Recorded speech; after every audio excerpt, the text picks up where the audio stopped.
and we'll begin Chase's session.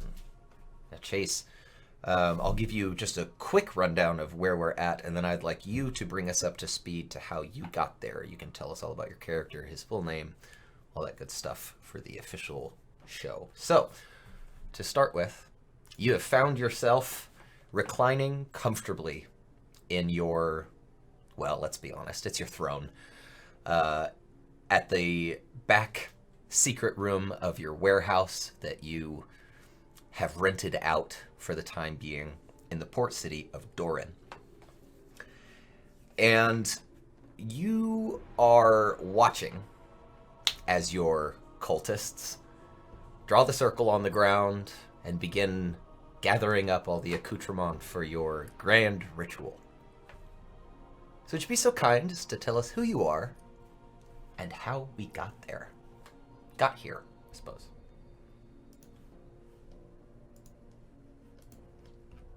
Bear with me just a second. I'm trying to not cough directly into the mic. It's cool, take your time. Alright. The name is Siavash, Moribund. That is more or less all I care people to know. I say I live in the city of Doran. That is just where my people left me. And I'm all the more better for it.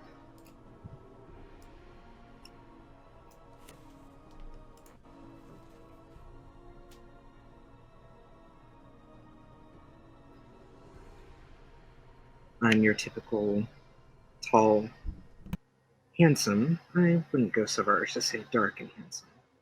Handsome, definitely. I mean, I'm looking at the picture. I'd say tall, dark, and handsome is pretty fitting. Fine then. Fair skinned. Tall, fair, and handsome. That works. The word charismatic has often been applied to me. I tend to attract a crowd wherever I go, and I like it.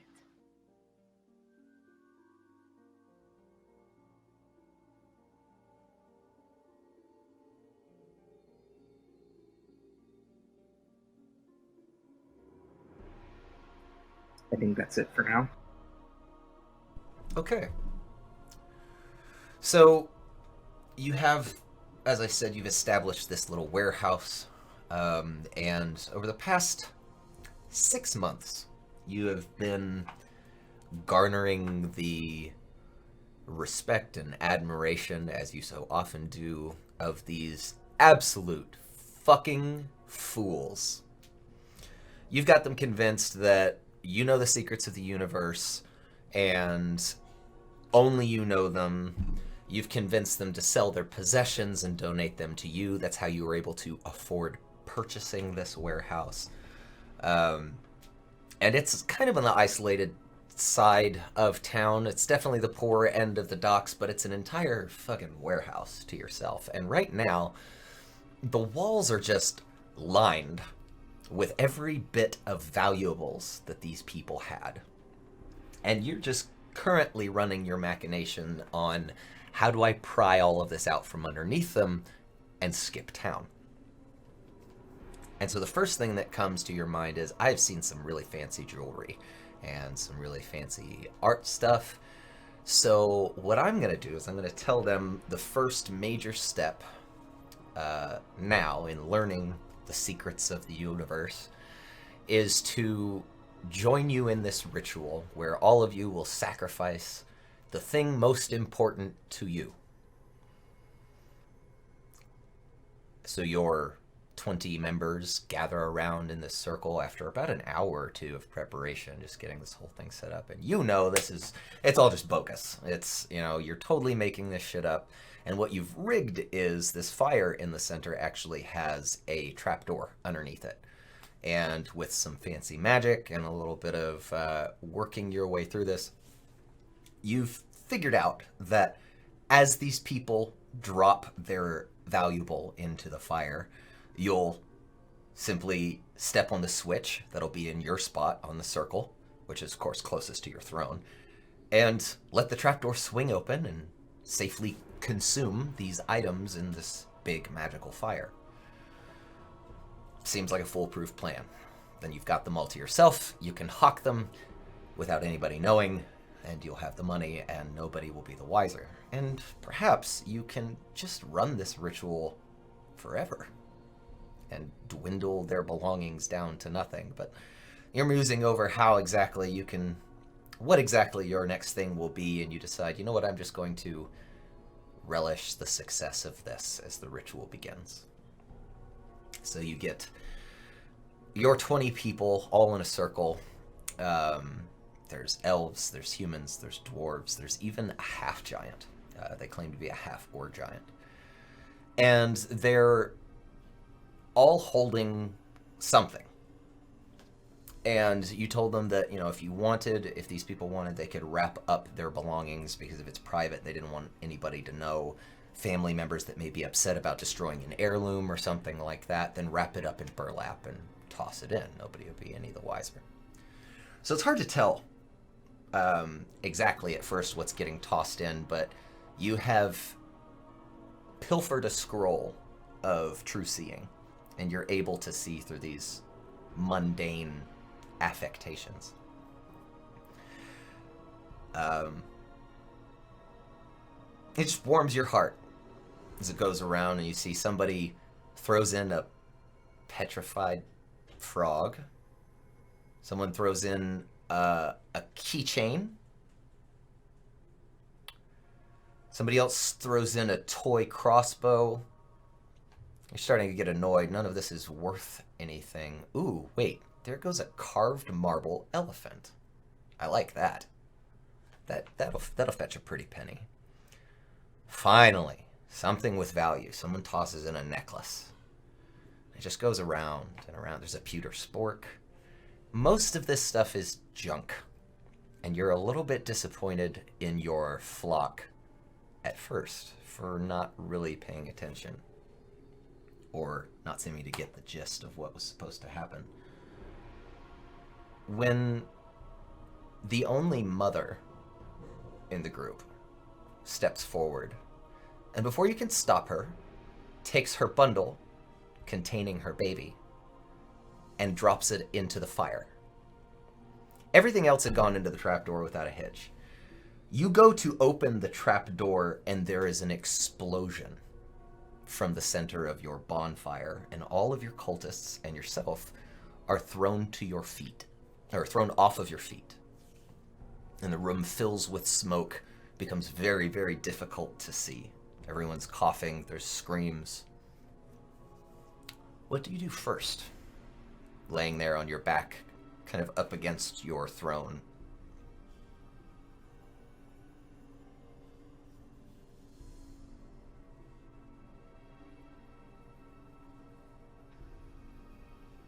I'm wide-eyed. I can't believe this. What did this idiot do? You notice the sigils on the floor are glowing.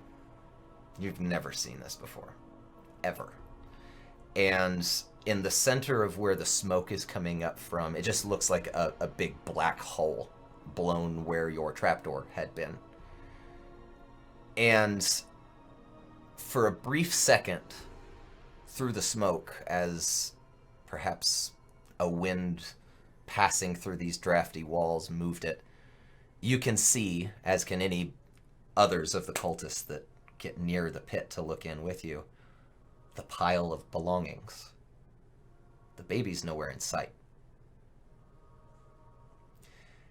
And this pit that's been created, that the smoke is issuing from, what can only be described as tendrils of wax about as thick as your forearm, spill out of the pit and cling to the walls and start pulling something up before dozens of quasits. If you're not familiar with those are, I'll share an image with you here in Discord. Not in controls. Let's put that in game art. These are tiny. They're like the size of a cat. They've got these long whippy tails, two little horns, and 2 clawed feet, grippy hands, and I will add that to our recording as well. Media file, image, Quasit. Dozens of them spring out and run all over the room and start attacking your cultists. From the center of the pit, as you, at this point, are frozen with fear, and none of them are touching you, you note one more thing before the thing in the pit fully emerges, that the woman who cast her baby down has not moved from the edge of the bonfire, which is now this hole in the floor to the basement below, and is staring down with just a blank, wide-eyed expression. Not fear, but just... it's dead-eyed. And you're not even sure if she's breathing anymore. And the thing that emerges looks like this.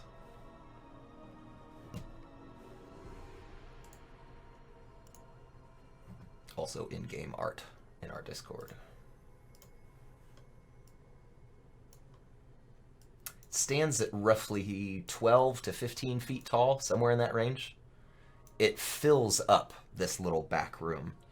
And as it fully emerges from the pit, which closes behind it, the ground around it ignites. The fire begins to spread to the wooden walls of your warehouse. And as your cultists die around you, the singular burning red eye in the top of this massive candle demon looks right at you before turning to look at the woman that cast her baby in, grabbing it with 6 tendrils and pulling it into its waxy form, where it's enveloped. What do? The door to get out is behind you.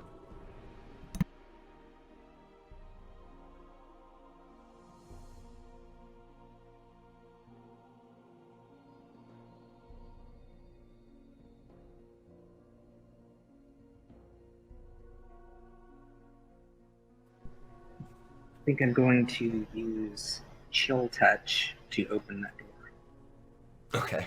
You you raise your hand, and basically the panic of your magic. I won't go ahead and roll damage actually for me, if you know what Chill Touch is. I think it's 1d6. Might be 1d8. 1d8. Nice. Put my flannel on here. Very nice. 7 damage. Yeah, more than enough to break this shoddy little ring lock door here on this wooden door, and it creaks open, and the fire continues to burn. And as you run out, I assume that's what you're doing. Oh yes. As you beat feet, I need you to make a reflex saving throw, or rather a dexterity saving throw. Reflex is 3.5, Greg. I will never get out of Fort Reflex at will. I can't escape it. But yes, dexterity saving throw.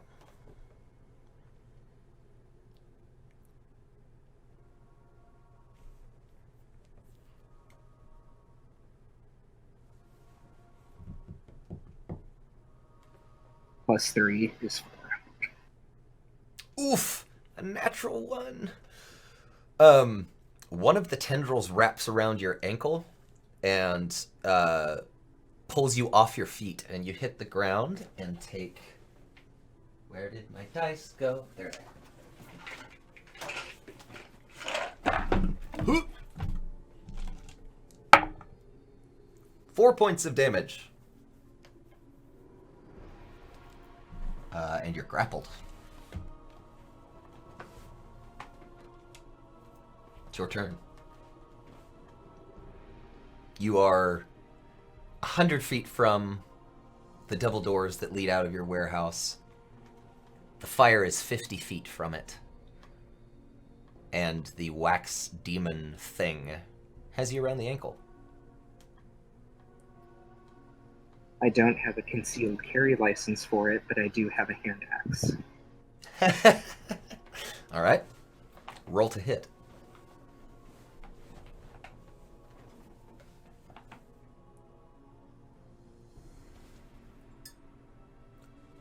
Oh, look at that! Other end of the spectrum with a natural 20. Okay. You absolutely hit. Roll damage for your hand axe and double it. Or roll 2d whatever it is for your hand axe instead of 1. Is it 6 or 8? I think a hand axe is 6. Pretty sure. I think a battle axe jumps up to 8 or 10. Ah, right you are. I'm still learning D&D. No worries. Not at all.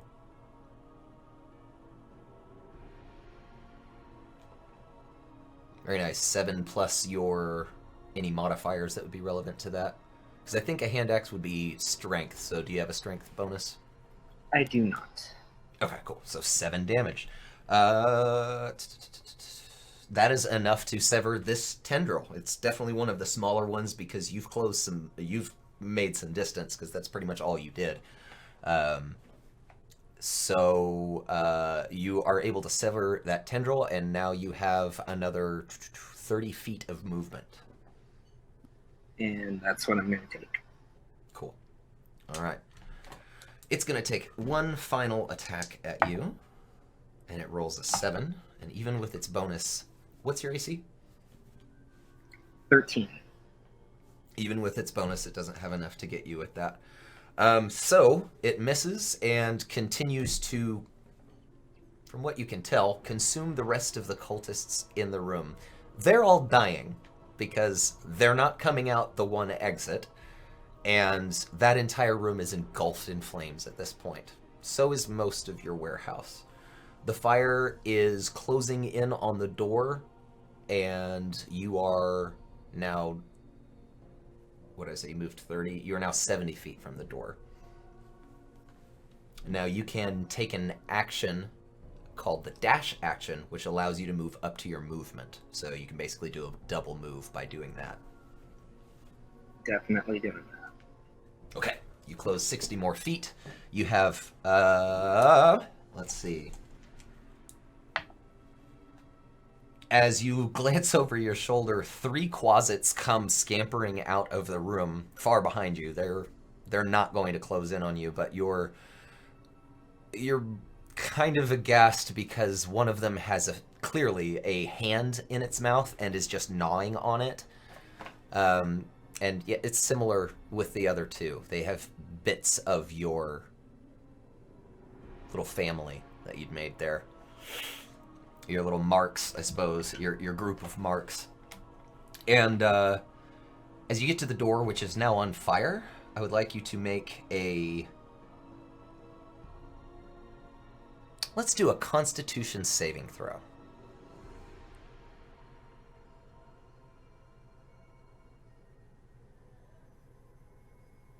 To withstand the great heat. Plus 2. Dried out old wooden building. What's that? It's a natural 1 plus 2. Is it? I didn't see you roll. Oh, you did in general chat. Okay, that's why. I was like, I was over in, I was in game art, I think, still. So, very nice. Or not very nice. That sucks. So I need you to take... Where is that? 2 more points of fire damage. How's your health looking? I am at 4 out of 10. Okay. And how would you like to go about opening this door?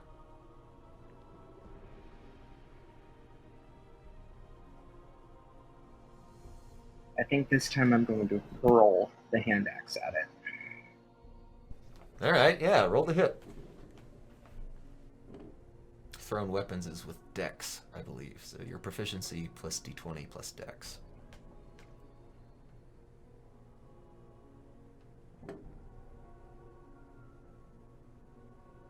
More than enough. 14 plus 5, 19. Very nice. Okay, yeah. And with a 19, Or strength for thrown. That's right. I think it is either or. I can't remember. But 14 is more than enough on the die. Roll damage for me.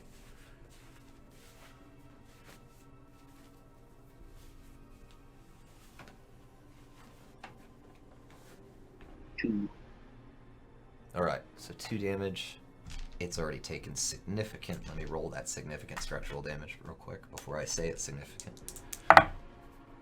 Oh yeah, it's definitely taken significant structural damage. So you hurl the axe as you're running toward the door, and like an action movie, it plants itself right in between the doors, splits the latch in half, and the doors explode outward. There's a rush of oxygen into the building. And you are sprinting at full on fear. You don't have any other choices at this point. You made it out of the building. And you're 2 blocks away. You're running so fast.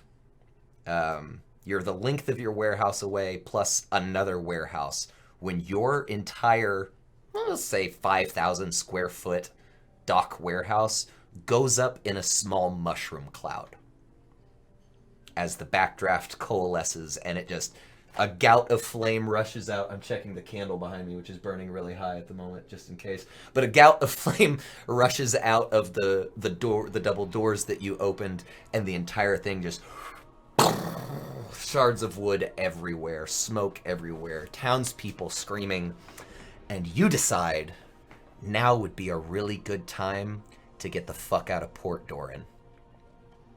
Sabbatical. Yeah. So you take your barely alive self. You manage to hitch up with some people that are headed out of town. No, that'll happen the next day. I want you to tell me about what you do from here, away from your exploded building, with the notion of I've got to get out of town, and also the knowledge of a gentle stroll through town from where you are to the gates back toward the mainland is a good day's walk. And you have no money, no food, except for whatever starting rations that you purchase. So that the stuff that's on your sheet is on your personage now. And that is it.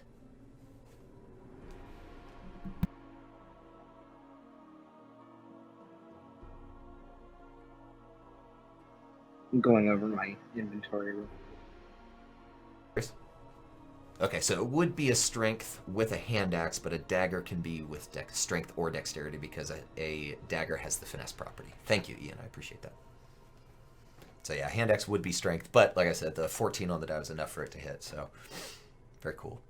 But yeah, that's encouraged those of you that know the answers to rules like that when we have snafus. If I keep the momentum going and you want to clarify and put it in chat just so we know, because I can tell you this much. When we go live, that shit's going to be happening. Chat's going to be screaming at us. And that's fine. But yeah. Okay, so.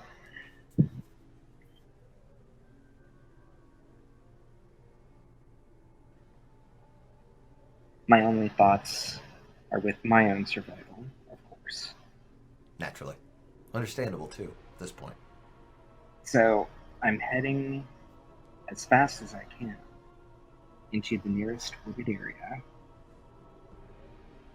Possibly, hopefully, where I will find a stream where I can drink water. Because I know water is the elixir of life. Alright, let me look at my world map here.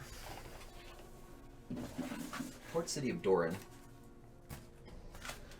We'll pull it into the, those of you looking at this map that are watching the VOD or watching the video on YouTube, ignore the I in the spelling of the continent name. It's Tyrell.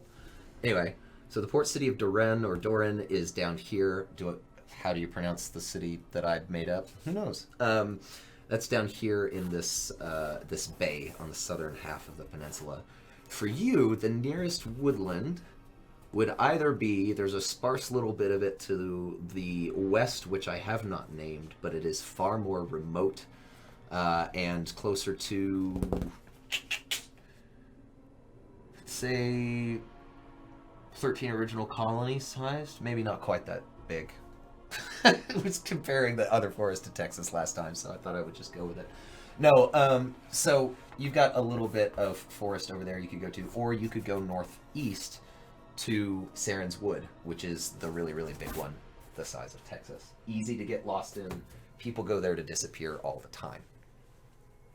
But And that's my play. all right, so that's your goal. That is a good month away. You think that your best bet of and safest bet, because there are raiders, there are, while it's a time of peace, there are wandering monsters. Traveling alone's not usually safe, especially such great distances. Probably getting in a caravan out of town is your best bet. Either going as a guard or paying to go just to be brought along. That's going to be your best bet to travel the road northeast to be safest, and some form of disguise is also likely important for you.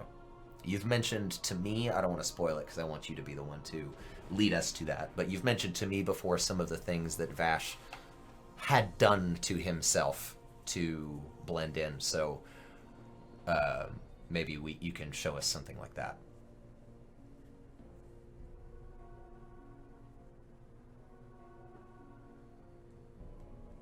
Because I feel like this would be the time kind of where he would start doing those things that you talked about before he left town, just before he left town or on his way out. Well, while foraging through the wilderness, I happen across some, maybe they're like grubs. What's that? Well, maybe some grubs. Okay. Dark black, roly-poly type things. Easily squishable. They provide a thick ink-like substance when they are crushed. All right. And I spend a lot of time crushing many of these grubs and smearing the ink into my hair.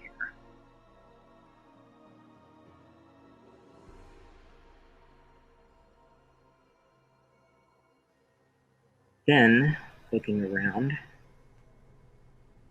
I'm thinking, my face is a little too distinctive. There's things I can do later, but for right now, I look around and I find the nearest stone about as big as my hand. With a deep outward breath, I lift the stone and I slam it into my face.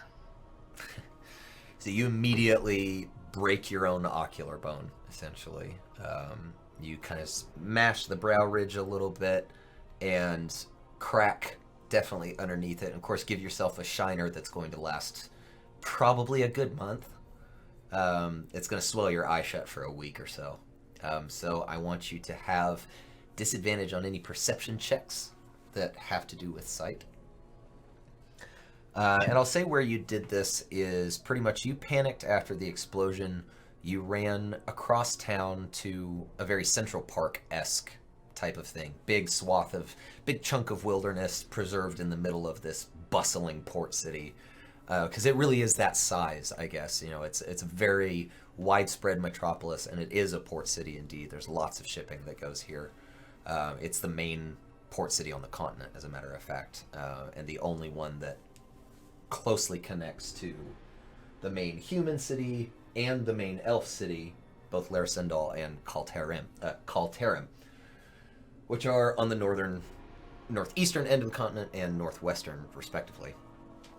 But so you're able to lose yourself kind of in this Central Park-esque area. You find, the stream. You fill up your wineskins so you're ready to go. You're even able to get some berries and a couple of apples to fill your stomach, and that's where you find the bugs. You crush them down and you dye your hair. And before you even set foot back into the city itself, you've broken your eye, and you're now wandering the street. Well, not wandering with purpose. More like stumbling through the streets of Doran with just fresh wounds and 1 hit point. And here's where we'll time jump a little bit. I would say you have disadvantage, but you still would, I suppose, at this point, because it's only been 3 days. You stumbled your way to the tavern on the other edge of town and hooked up with the caravan almost effortlessly. It's really easy to do here because they're constantly leaving. And you get set up, conscripted in pretty much whatever role you choose. The most low-key would just be traveler, and there's no requirements expected of you, except you are required to pay some with a nice caravan or a decent caravan to pay for the food that you'll receive during the trip, because it's about 3 weeks to SYNDICATE, which is the first major stop. And the edge of Saren's Wood, hence the name SYNDICATE. So it's up to you. Would you like to conscript yourself as a guard and not have to pay anything, be fed the whole time, but be expected to fight should you come across any challenges? Or otherwise? The term I like to use is spend it like water. Spend it like water? That's right. All right. So you spend... how much money do you have? Can't remember how much you started out with. The equipment thing gave me 145 in gold. 145, and then you bought your gear with that? Or... No, when I ran the automatic thing, that's what it gave me. Among the equipment itself, I got to choose, but the currency, it just automatically put in 145. Interesting. Let me see. I'm gonna pull up your view campaign. No, not view campaign. Oh, well, I guess so. Siavash, Vash, Moribund. View. And equipment. Holy shit. Yeah, you have 145 gold. It costs you 1 gold. So, yeah, you don't fucking care. You pay 1 gold, and you are able to kick back with luxury, essentially, and they give you a horse for that, because half that would have been... I thought you had maybe like 9 or 10 gold to start with. That's quite a hefty starting thing there for a warlock. That's nice. Keeps me in the manner to which I've become accustomed. Yeah. So you're given a horse, and yeah, you'll have food and the like the whole way. About 3 days later, your hit points have recovered by this point, but that shiner is just not going away. Of course, with the broken bones, I would almost go so far as to say your hit point maximum is reduced by 4.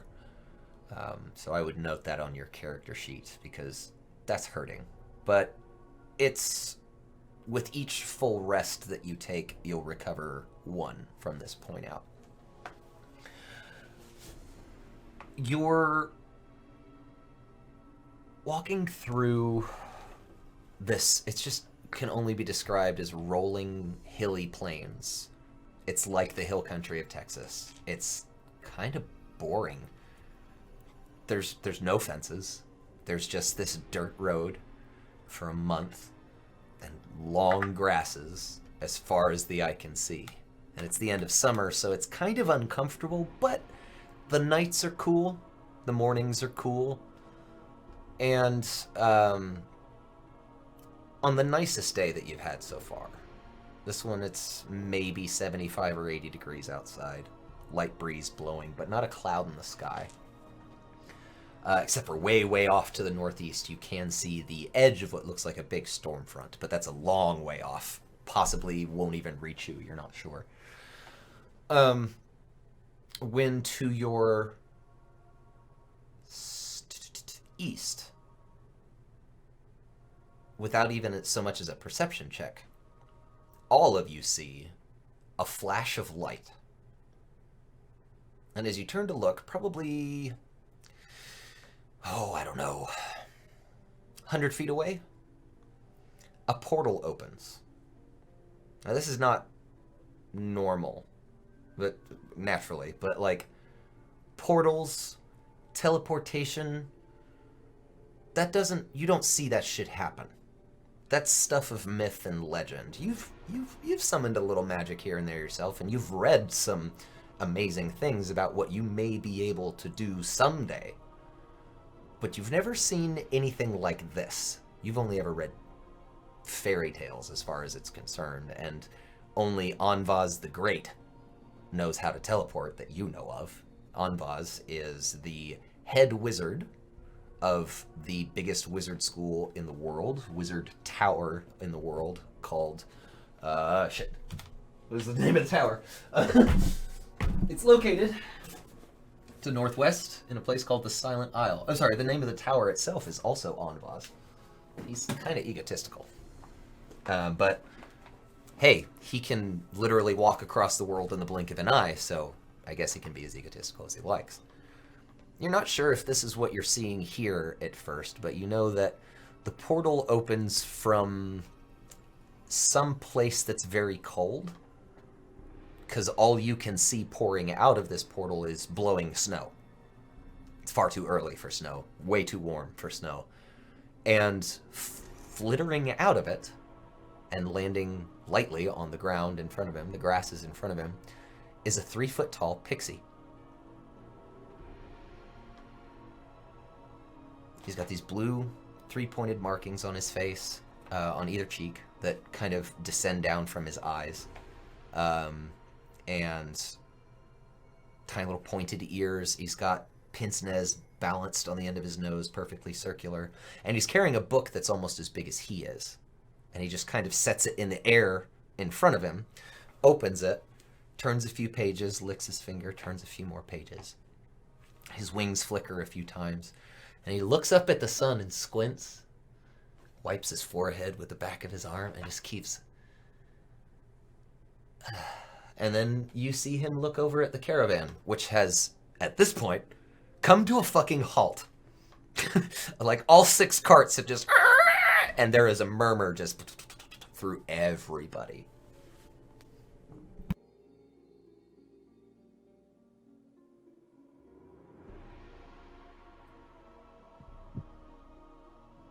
I don't say anything, but I just stare, almost transfixed at this pixie. All right, make a perception check for me. Not disadvantage, because this has to do with hearing. Go away, hiccups.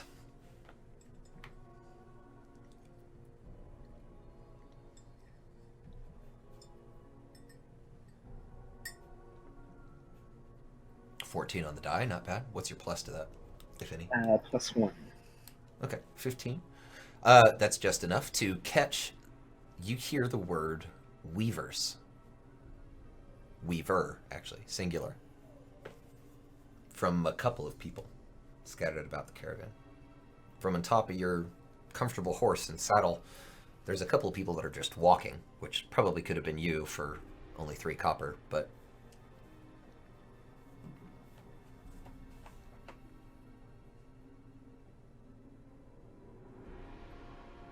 Does that word mean anything to me? Make a history check.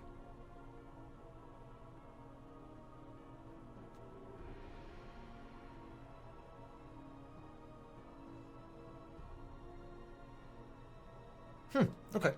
10's enough for you to know... Oh, sorry. Do you have any pluses to that? 3. Nice. That's actually a pretty good plus. 13 gives you a little bit more knowledge. You know what most people know about the Weavers are they are beings of immense power, supposedly immortal, that are that their entire point for existence is to keep the world knit together, and they do so by walking the planes, and they have to plane shift at least once a day, and there's 12 of them in the known multiplanar world.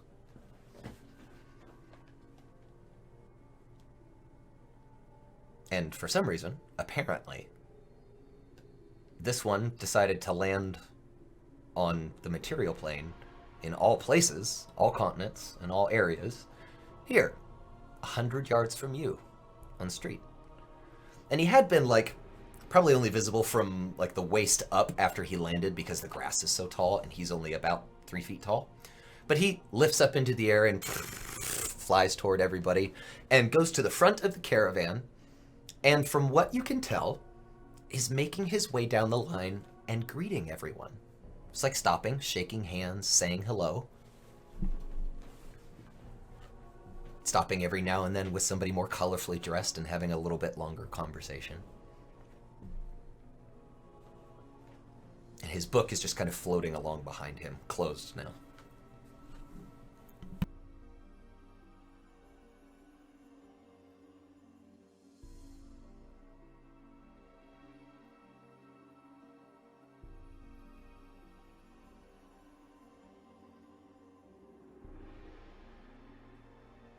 Sorry, I was spacing out listening to that. No worries. I didn't really give you a direct prompt. I just wanted to pause for a second, see if there's anything that you wanted to do. Okay, gotcha. No. He'll kind of make his way just... toward you. Gradually. Not purposely toward you, but he is headed your way. I just let my good eye follow him. After a few minutes, you can tell that the front of the caravan has slowly begun to amble on, but they're not leaving anybody behind. They're just like, we got a schedule. We can't stop too long. This is pretty precise work. But I imagine you're closer toward the back anyway. The most leisurely pace, the safest place to be probably, because they have more of the guards near the rear able to watch the entire place and preventing from back attacks.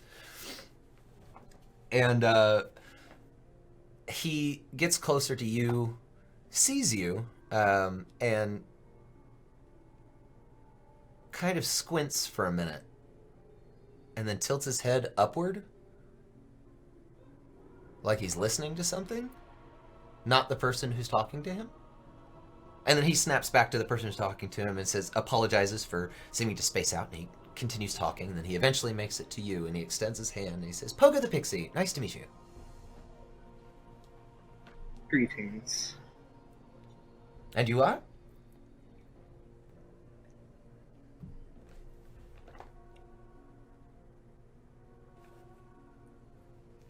Just call me Bill. Bill! Alright, I suppose I can do that. And you notice the book opens behind him. A little blue feather comes out of his backpack. It's peacock feather, actually. And then darts back into his backpack, and the book closes. He says, Bill, can you follow me for just a moment? We're not going far. I'll let you get back with the caravan here shortly, but I wanted to talk to you about something. I do think it will interest you.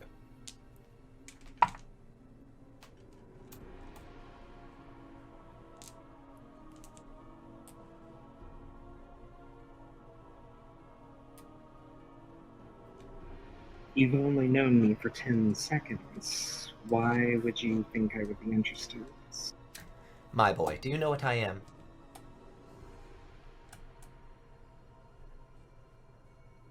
I can see in your eyes that you do.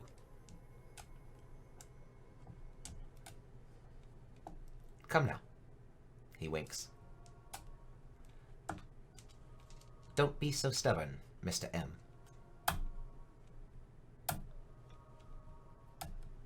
I purse my lips and I dismount from the horse. He'll flit at your shoulder level and walk pretty much. He'll actually take the reins of your horse and just kind of gently guide it away, and walk just to the edge of the road and let the caravan kind of pass. And he waits until the last guard, who is kind of looking at you concernedly and looking at him, he says, "Oh, just go on. I'll catch up and greet all of you too." And the guard looks relieved and continues walking, not ready to miss out on this quite literally once in a lifetime opportunity to meet this thing like everyone else had. And so the caravan kind of ambles on, and once they're out of earshot, he says, "I have a friend that wants to speak with you. Not right now, but I wanted to give you some sort of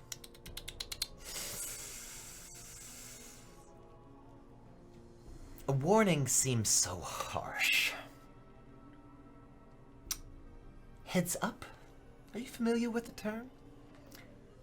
Looks like you could have used it yesterday." And squints at your wounded face, your rock wound.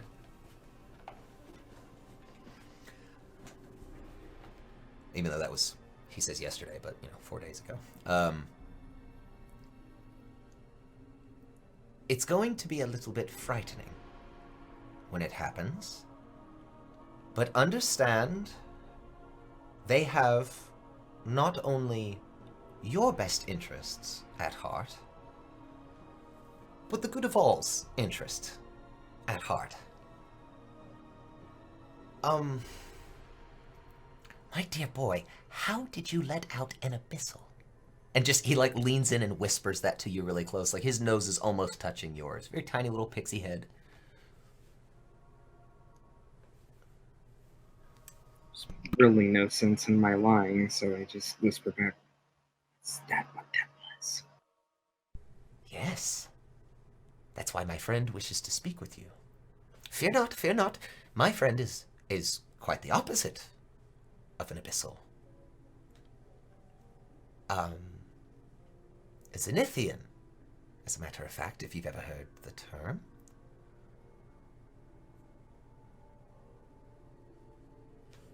Well, whoever your friend is, I hate to disappoint them, but I'm afraid I don't know what I did to cause this.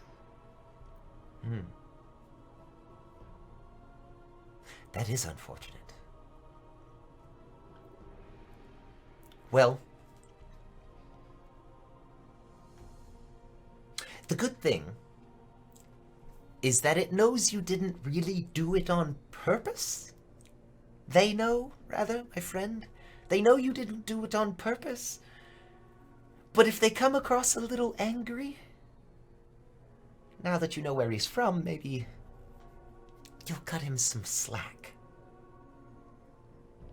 You'll understand when you sleep tonight. Or, I suppose, whenever you sleep next.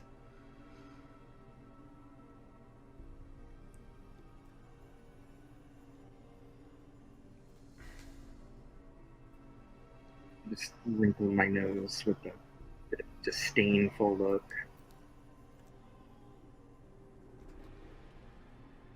All I know.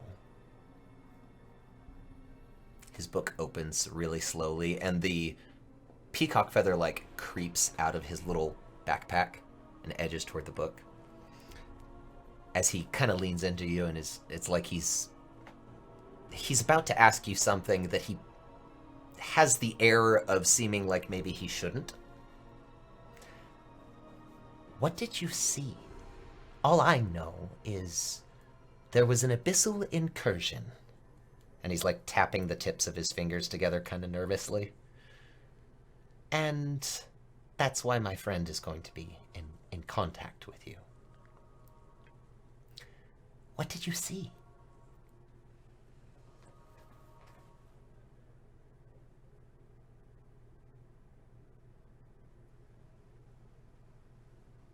I think really hard, forcing myself to get the words out. Maybe I'm in denial. But all I can say is,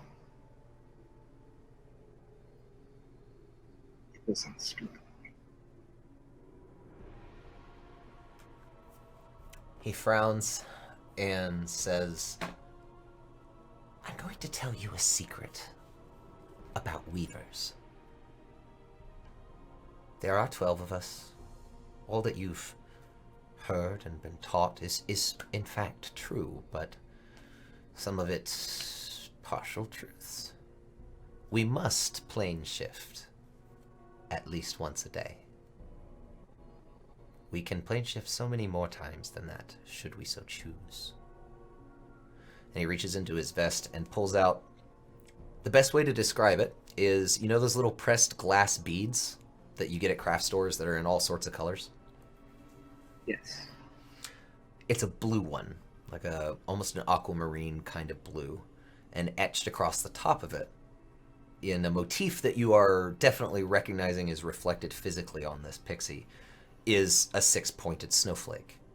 He's sitting there flittering his 6-pointed snowflake-looking wings and the 3 streaks, deep blue streaks on either side of his eyes that start at kind of his ocular bone and scrape downward. Almost look like downward claw marks. He hands you this stone and says, if you break this, I'll know and I'll come to you. I urge you, only in times of dire need, so I'm often busy. But if what my friend told me is true, and that thing finds you before you're ready, you may need help.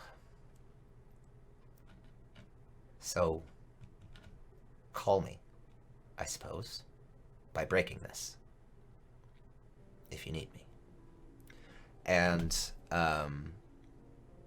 he says, the entire time his little peacock pen has just across the pages, and it snaps shut around the pen like the book is separate from the pen itself, and just holds the pen still, and that entire thing just kind of floats up next to his back. And he says, now if you'll excuse me, I have to do my duty for today. And his feet land on the ground, and he turns on his heel and begins walking toward Port Doran, the opposite direction of where you're... Oh, no, I'm sorry. I almost forgot. He flits up, greets the rest of the people as he guides you up to joining the rest of the caravan, and holds his promise, greets everyone else, and then does as I described, kind of lands on the ground and walks on this dirt road until you can't see him anymore, until he's just a pinprick in the distance.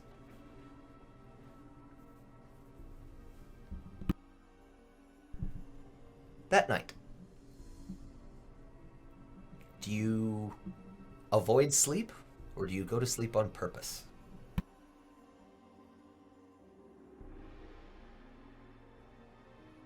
I try to avoid it.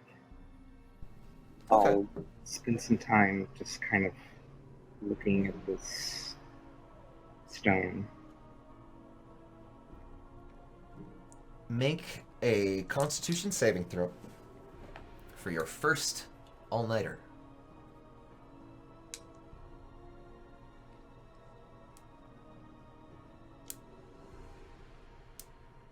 Whew. You make it through the night, and you take 1 point of exhaustion. Now that is a 5th edition affectation, or affliction, I should say, that you can take on, and it has different levels. Exhaustion, at its first level, causes the following. Where is my table? Disadvantage on ability checks.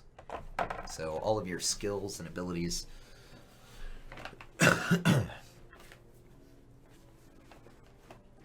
for reference, I don't want to spoil them all, but at 6 levels of exhaustion is death. Moving right along, the next day passes uneventfully. You see no weavers. Nobody attacks the caravan. Nothing magical or fantastical happens. You're just tired, but it's kind of chilly. That storm front looks closer, and it doesn't really look like a storm front, it just looks like a giant plate of clouds. Night the next. Make a Constitution saving throw, please.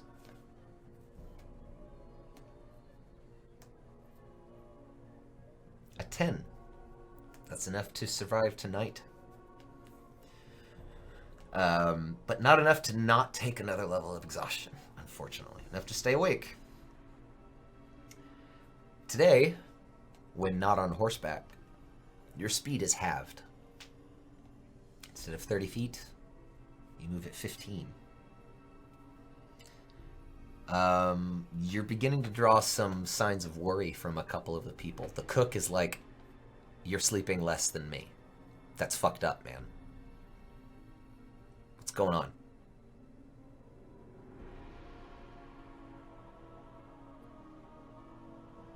It's really none of your concern. Puts his hands up and kind of, all right. It's kind of my job to make sure everybody's healthy and happy, well fed, and you paid good money, so, but, all right. If you want any sleepy time tea, you just let me know. I got a bundle over here. I'm a good cook. That night, make a Constitution saving throw.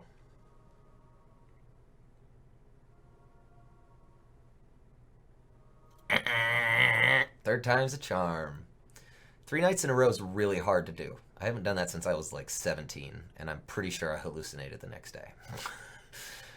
And you're sitting there by the fire, like, third tin cup of coffee, because it was the last one Cook would give you. Cookie's like, nah, your heart's gonna explode. Ain't happening. And you fall asleep and fall backwards over the log that you were sitting on around this fire.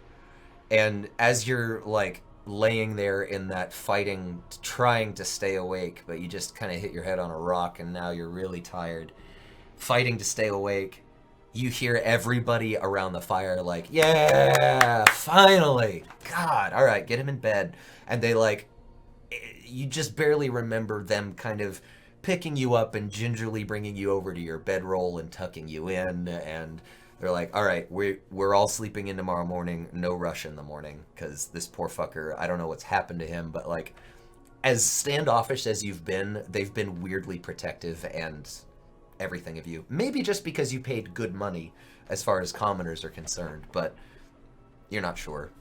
Because now, you're floating in gray and black storm clouds. I say storm clouds, but they're only storm clouds in color. There's no lightning, there's no thunder. You're just floating comfortably in this kind of nothing place. When there's a sound like a church bell, and then one half step keyed a half step right above that, so it's this really loud, really deep, discordant sound that rings in your head and throughout your bones. It's just making you vibrate when you could feel nothing else. And it's this all-consuming noise. Make a charisma saving throw.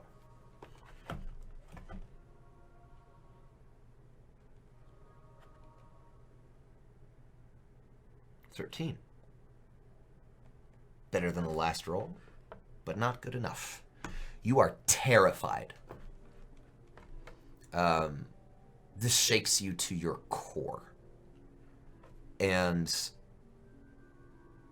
materializing from the storm clouds in front of you, like 2 circles that are spinning slowly in opposite directions, like twisting the clouds in opposite directions, one counterclockwise, one clockwise, and they're interlinked. As they coalesce, you see eyes limbing the rings of this, or just limbing both rings, and giant biomechanical wings extending in the 4 cardinal directions of both of the rings. They're somehow rotating and twirling within each other and not at the same time. Siavash Moribund. Did you or did you not participate in the opening of an abyssal portal?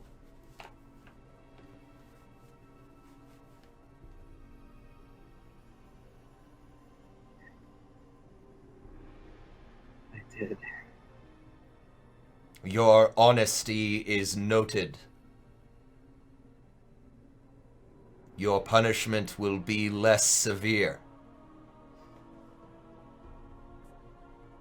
As recompense to this material plane, and to the works Celestials must now do to stop this yokel and its servant deity from entering our existence. You are henceforth my warlock, and you will serve me. No more cults. Your head is pounding. His voice is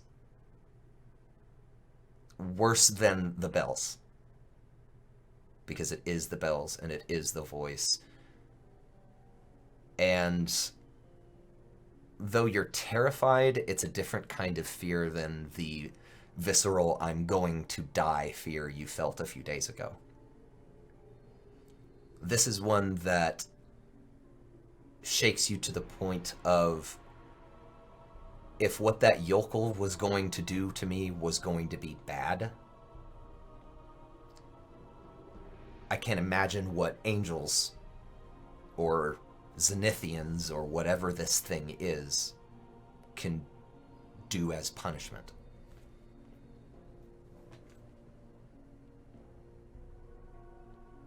You may call me Aris. Do you have any questions, or do you deny this punishment and choose the alternative?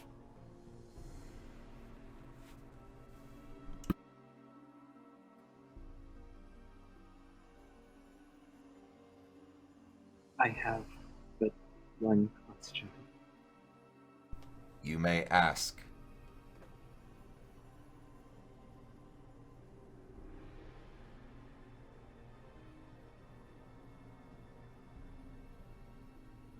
Are I not deserving of a worse punishment? You are not. Your honesty, your initial aims, had no evil intent. However, your lack of foresight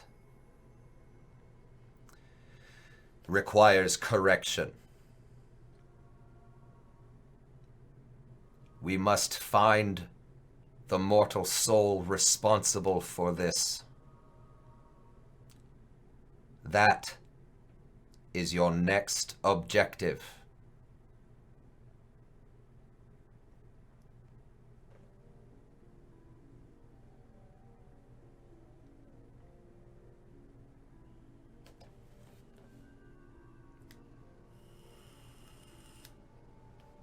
I just nod and attempt to avert my eyes.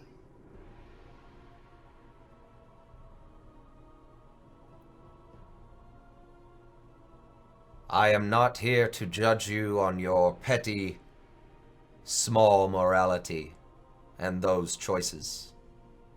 Drink, be merry, such things are beneath my concern and beneath my sight. Encouraging evil deeds, open-ended ones like you did. Your punishment will be how much this will torture you. I need not lay a finger on you. I know how you humans so like to... What's the word I'm looking for? Hate it when the DM's trying to be dramatic and forgets the fucking word. Wallow. Yeah, there you go. How you humans so like to wallow. Perhaps that design choice by the creators was best. Continue on your path as you would.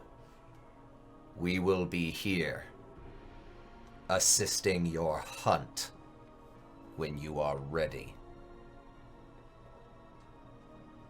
And you wake up with a migraine about 12 hours later and vomit all over the shoes of the cook, who is standing over you talking with a few other people, trying to decide if they should wake you or not. And the cook's just like, son of a fuck, and just walks away from you. That's what you get for serving me that extra cup of coffee. Very nice. And that, adventurers, is where we're going to stop for tonight. Feel free to level up Vash for to level 3 for when we join together as a group. And Chase, please, for the recording, tell us all about what you do. I own 2 of your books. Let me get them so I can show those while you talk. Very well. It's sidelined for right now. I hope to turn it into a career, but I'm an independent author. I have 2 books currently, both under the umbrella title of The Memoirs of Abel Mondragon. Volume 1, Captivity. Volume 2, Echoes of Demons. Available mostly on Amazon, but you're starting to see them online at other fine bookshops.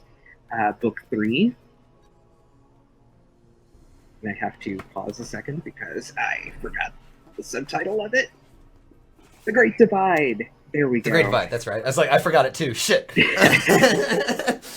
That will release October 11th, which also happens to be my birthday. Hey! A Libra, huh? Interesting. Yep. Weighing those scales up and down. That's right. All right. Well, I think that will conclude it. I'll stop my recording now, because the rest is just kind of for y'all. But, actually, before I do that, we'll do a quick sign-off. Remember, adventurers, thank you so much for joining us. Life is a series of choices between fear and love. Choose love, everybody. And we'll see you for the next 2 0 sessions. Next will be Ian. And after that will be, last and not least, Trix, who couldn't join us tonight, or who was not in the Peanut Gallery this evening. But, yeah, so thanks again, adventurers. And, so real quick, I'm going to record this because I actually need to include it, but this is the meanwhile for your solo session that I forgot to do. Back in the docks, in the dock district of the port city of Doran, a neighboring warehouse to the one that exploded. The wax-like substance rises from the seawater beneath these docks that are raising the warehouses up above the level of the sea. This entire dock section had to be raised a lot like Venice did, just above the sea level for it to expand correctly. That's how fast it expanded at this port city. So from underneath the docks, this wax-like substance reaches up and invades the inside of another warehouse. Murders everybody inside. Probably some little group of unknowns, homeless people. Who knows? Doran's filled with all sorts of shady type, but not that all homeless people are shady type. Not inferring that. Anyway, maybe even pirates. Nevertheless, they're dead. Food for the yokel now. And it looks around at its new surroundings and shifts to a humanoid form. The wax compresses and melts, and the singular eye rotates too large for a humanoid head for a little while before closing and being enveloped by the wax as well. All of the wax goes a deep purple color and shapes similar to armor exude at first, and the armor sinks away, and then a robe. And then the robe shifts color to black, laced with beautiful silver inlays of spider webs. And as the wax solidifies and hardens and cools, the two eyes, bright red and burning with the same hatred that this yokel's one eye, opens, and the sultry lips of a drow sorceress split into a wide, hungry smile as the quasits come up through the hole in the floor that she'd made.